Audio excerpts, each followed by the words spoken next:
It says we're live. Yesterday I came in something about pretty people that was like in the middle of a sentence, and unfortunately I have no idea what I was saying before. There's a delay, and that's probably why I have about 15 videos still in the queue here saying waiting, yet they're all up. If I delete the waiting video, it takes down the real video. So some changes are going to have to be made because I think all those videos saying waiting are sucking up resources from the phone and or bandwidth. Greetings, campers. Beautiful hair today. And I even combed it for you. Cloudy, miserable in Florida. It is East Coast and the time is just shy of 9 a.m. They're saying it's going to go up to 82, 84 today, which is lovely warm, but it's going to be rainy. Looks like the Northeast is getting lots of snow and cold. Must be that global warming sliding in full effect. But then again, it is February, so February is the snowy month, isn't it? All right, so I realized why Thursday was so crazy. That was the new moon. That was the 11th. The energy was totally whacked all day. And I even commented to Good Witchy in the Patreon chat. So very interesting. So I guess some positive energy is coming. Yesterday, I shared with you the Reiner Fuelmick litigation review. I'm putting that in again if you haven't seen it. This is real important and good stuff, okay? But that's like the fourth one down. So we have good info here today. We've got Cuomo and his cover-up. And as I said yesterday, I think this is a Democrat play to get this Letitia James as the next governor, black female governor, Democrat. Oh, good. Another Soros woke, what should we call this? A social justice warrior as the governor of New York. And this way they can play politics and say, look, Governor Cuomo was so evil and he was a bad guy, but we're Democrats and we're looking out to protect the public, so we're going to take him down so I can help you.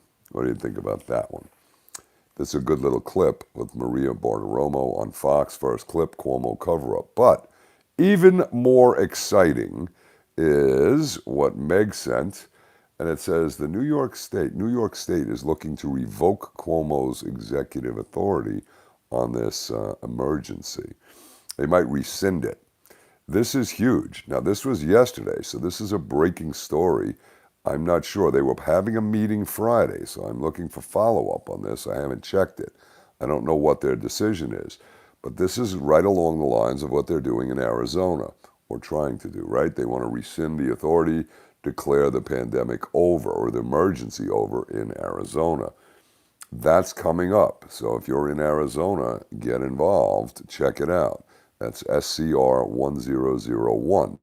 Now, it looks like the representatives in New York State are looking to rescind Cuomo's authority, his emergency powers, because of the misrepresentation of people, deaths from nursing homes versus hospitals.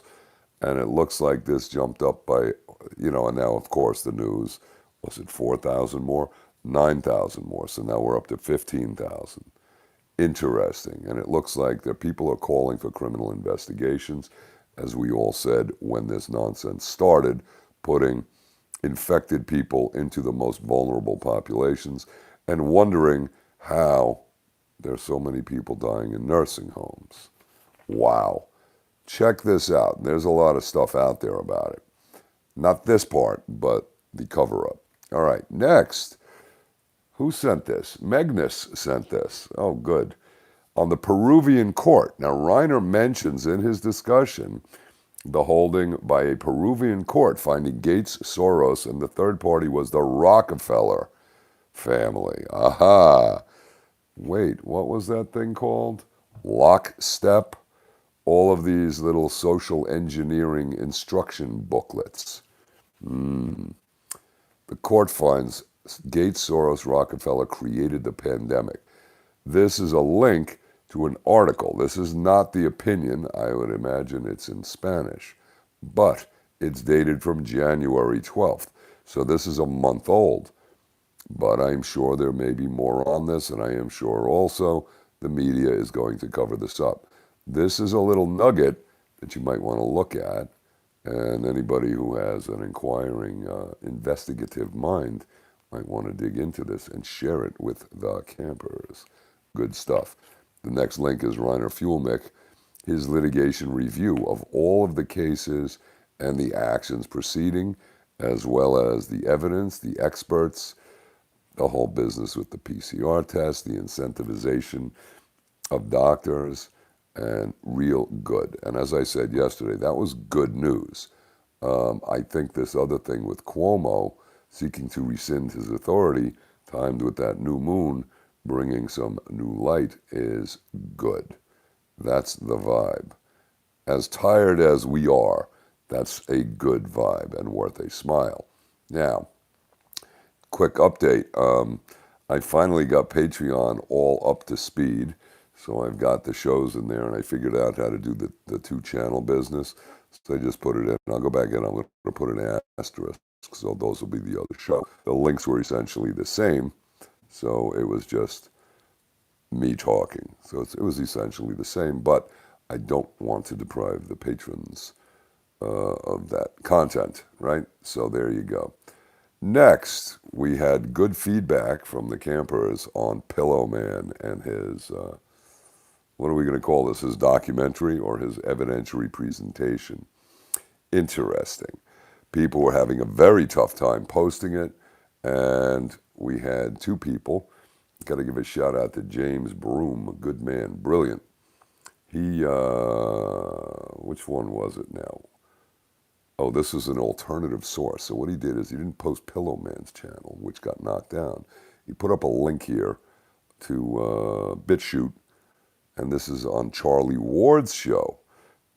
Charlie Ward, but he had Mikey's, what are we calling it? True Proof, the election tampering stuff. So that's there on BitChute, and I watched it, and it does spool up. Didn't watch the whole show yet. But the other one is him on Brighteon, which is there. So I put the links up, and neither one are direct to him. So it's kind of an end run, right? It's kind of like using a one of those little, the shortened URLs, the bit.ly URLs. So maybe hide it. Okay, so I've got two links to them if you haven't seen them. So ask and you shall receive. And here they are for you, and great work for the campers. Let me see here. Now, there was something else I wanted to say. Oh, let's talk about this impeachment. I was going to put in the link, and actually I put another one here. The end here is, this morning I just saw this, and I threw it in at the bottom. Protests in Vienna. This is on Ruppli, which is RT, and then also right under that is protests in Thailand. So we are still having worldwide protests for the COVID lockdowns and or restrictions. Evidently, Vienna opened schools as of Monday, and hair salons and other places of gathering, but they did not open entertainment centers. Now, I don't guess concert halls and theaters is my understanding, but people are protesting because this is outrageous, right? Right. This is good. The social engineering component of this whole COVID thing is ridiculous. I watched John Cullen's show on his channel, John Hoover, and yesterday he was talking briefly. It was the teaser to the Patreon thing, I guess, with Goodman, and he was showing the numbers on the chart. It was great. How California has now taken the lead in the number of COVID deaths. They exceed New York. And the bottom line is he's showing that these states exceed by a large number the amount of deaths in other countries. So, gee, what are those countries doing right? Yet those countries have millions more people. Like Pakistan is very limited. Egypt has very limited. Interesting. I'm wondering if they have treatment that wasn't attacked by the FDA HHS, CDC, and, they're the, what does that stand for? Disease control, the center. So control doesn't say stoppage, doesn't say curing, it says control. It's an interesting word, isn't it? Hang on a second, a little coffee for you. Fascinating stuff. I haven't reached out to him yet. I will shortly. Let me go back to the impeachment. So what I caught yesterday was very interesting, and it appears, and our friends over at, who was that, Joshua Phillips over at Epoch Times on his channel, they're calling it hypocrisy. They're calling it hypocrisy because the Democrats in the past were calling for violence, physical violence directly against Trump. Punch him in the face was the quote that was out there. Take him behind the school and beat him. All of this violent rhetoric. Now, when you have a sitting president and you're suggesting violent rhetoric, is that not an insurgency? Is that not an insurrection? Or these people instituting or inciting or instigating an insurgency? So that in and of itself is the hypocrisy. But the question is, where was Bill Barr? Excuse me? What, he was at the pasta bar. That's why we call him Pasta Man. So Pasta Man didn't address or speak to or send a notice or a warning to any of these elected officials who are calling for violence against the sitting president. That would be an insurrection, encouraging or inciting. Maxine Waters, and then they kept using the word fight, fight, fight. Okay, interesting. Now, all right, so on that level, it's hypocrisy. But what is a fraud upon the court, in this case the Senate and the American public, is the evidence that the Democrat case managers presented. They edited out texts, speeches, and video clips of the president speaking. They didn't put it in context, and they did it with real tight clips like a good Hollywood media and or news channel would do, and changed the meaning of what was happening. As such, it's false evidence. This is adulterated evidence. Okay? So they are misrepresenting the court. They are misleading the court.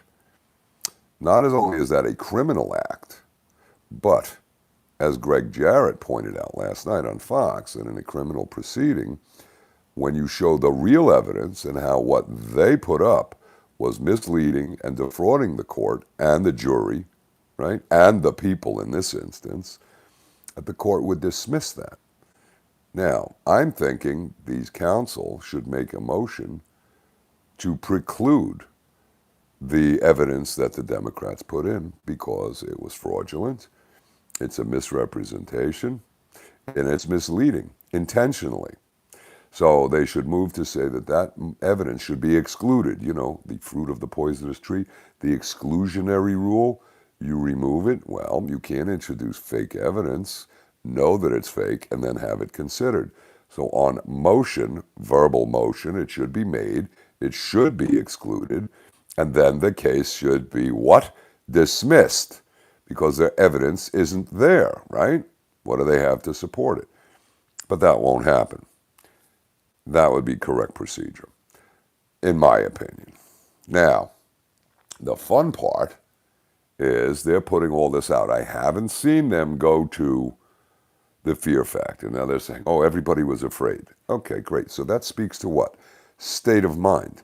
That's state of mind to the representatives. How the hell is that relevant to Trump's state of mind of inciting an insurrection? They're not charging him with inciting a riot. They're charging him with inciting an insurrection, which is so ridiculous. But anyway, okay. So the state of mind of somebody who's afraid hiding in a building, was that the person who was supporting the insurrection? No. So it's irrelevant. It's drama. It's touchy-feely, emotional push to the jury, and it doesn't pertain. Okay? So it appears that these attorneys are taking the simple position and just addressing the issue of incitement. They're not going to go into the why. They're not going to go into the underlying fear of these people, which I think would be a lot more fun. And then you could introduce kind of through the side door the whole discussion of the election and, Pillow Man stuff. Now, we'll see. Today that's happening again. And I haven't watched it. I've caught bits and pieces. But they were clearly focused on the incitement component, which speaks to intent and, I guess, state of mind, right?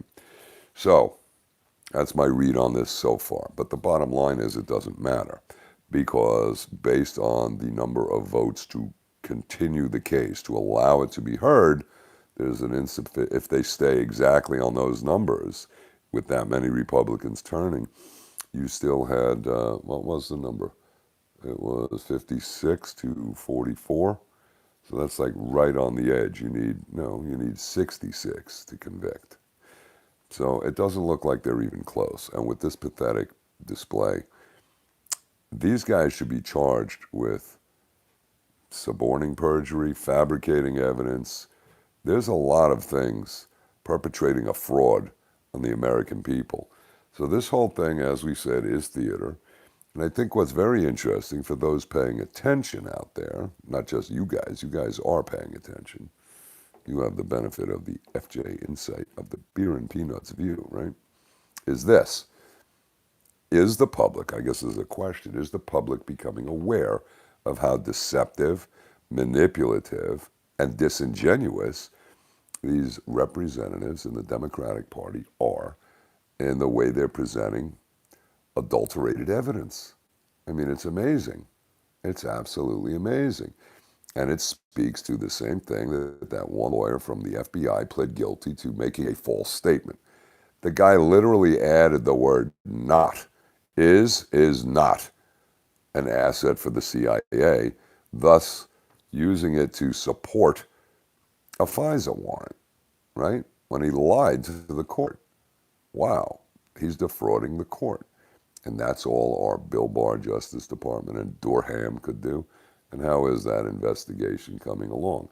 So the other important point here is it appears that the two groups that were active in this, we know evidently the Proud Boys were, if that's the real Proud Boys, and the Oath Keepers were people there. But both of these groups, the heads of them seem to be infiltrated by the FBI. Were they taking orders? So does that mean the FBI facilitated and instituted these, we'll call it an attack of the Capitol building? Would this not be sufficient to have them arrested and possibly disbanded as the enemy within, which is what Nancy Pelosi called Trump? Are they the enemy within? Who are they working for? Who's giving them orders? And why is there no investigation? Maybe I should change the name of this show to The Enemy Within. I haven't checked out Pillow Man yet. I'm going to tell you, I was a little ticked off that somebody made the comment that I should have watched that. It's like, and at what point do I have the time to watch that, and as opposed to the other 10 hours of research and information that I'm going through and finding for you? I should watch that because why? So I could give you my opinion on it. If you watched it, good. Brief it for us before you tell me what I should be watching. You have no idea how much that pissed me off yesterday because I was very tired, and I still am. So I appreciate the good stuff, but that kind of self-entitled bullshit is unacceptable. I should do this for you. The slave lives on YouTube for you. I see. And other slaves, you have other slaves working for you? That's not very woke. Slaves are not cool. Oh, wait. Wow. Anyway, so I want to look at Pillow Man because I was sent that directly, and some people got the posts in there, which is very cool. And people said that it was worth looking at, especially the last 30, 40 minutes. But I got to give a shout out to James. Great play. Puts in Charlie Ward's link on BitChute, and that's the full show. Oh, good. So this impeachment if to even call it that, and Raskin with his bald spot, right? Interesting. Evidence, facts. Facts are edited pieces. Now, let me see. Smith monetization. So the media, censoring, deleting, deplatforming. Who controls them? Is it some guy who is just well, we know that, Zucky is Zucky. But then when you have the bigger ones that is pitching this fake bullshit, is it the producer? Is it the president? Is it the board of directors? Who are the real people behind this? You can't just say CNN does this, you know, the mob media, as Hannity refers to them. Who's actually making the calls? And I'm really sick of all of this crap. And I'll tell you, in my view, what I'm seeing is the volume level of crap has been turned up and being inundated with such crap that the waters have become so muddy. It's like, what the hell am I looking at, right? It's amazing. I'll tell you, I upgraded their little app. Very interesting. And the tracking components are fascinating. Because now when you click on somebody's icon, it tells you how many comments they made and all of the comments. So they know, right? So that's when you get people who got blown out. Jacqueline got popped. And Vilma even got threatened by Google. She has a paid Google account for her, Google Office or documents. And they said some of the comments she's making might result in them canceling and deleting her account. So they're watching all that shit, in case you didn't know, right? And it seems like they're also restricting the comments being made if they don't like them. A lot of people are saying that. I don't know what to tell you. So I have a bunch of stuff that needs to get done, how to be able to push to both channels, get that new mic so we can say, well now. And somebody was saying, can I turn it up? No, you can turn your volume up. And if it's not loud enough, you can get external speakers for $12 over at Best Buy or Office Max, Office Depot. Plug them in and you turn the little volume up, and boy, is that loud. You can even play Zeppelin. It sounds good. But usually I can hear myself fine. And no max headroom today yet. Oh, good. So it's bright and early. Anyway, that's what we got. I've got the comments off so I don't get distracted. I heard back from Virginia. She is alive and well, our war correspondent. And she said, hey, you didn't post my stuff from the demonstrations. And I responded, hey, I actually haven't seen it all yet. I'm overloaded. So I'm going to have to look at that. But I want to remind people worldwide, watchers, the WWW, that, yeah, protests are still happening. And this is all massive distraction and very annoying. So again, they've turned up the volume of garbage to increase the distraction, to be reactive. So make people reactive as opposed to proactive, which is why I love what Reiner's doing.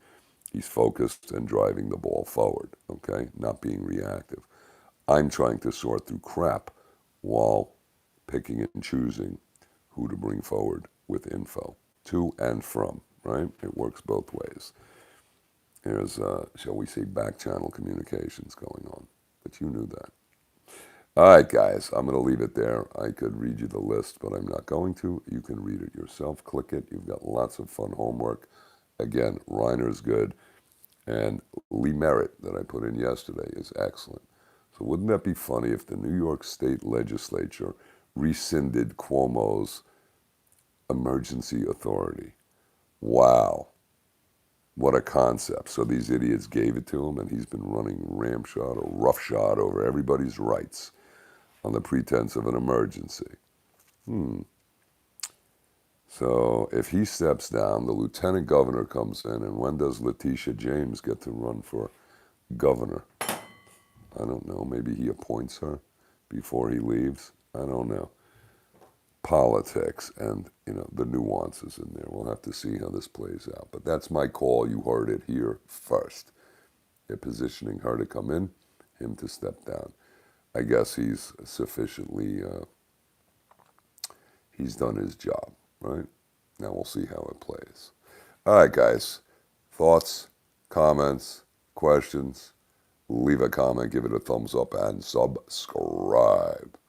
Thank the patrons for bringing this to you, and thank the PayPal people for bringing this to you, because the self-entitled ones that think the slave is here working for you is actually being supported by others to benefit you. Right? Right. So watch this. Spend your time. Man, that pissed me off. All right, guys. I appreciate the support for the channel. I got my thank you notes out. And I still feel like splitting some wood. It's a good way to get the wood split and take out the rage. Rage against the machine. We'll see you all later. Thanks for tuning in. Support the channel. If you do, send a PayPal. Please put in a comment and I will respond. So we're all caught up. And I will see you all later. Thank you, campers. Bye for now.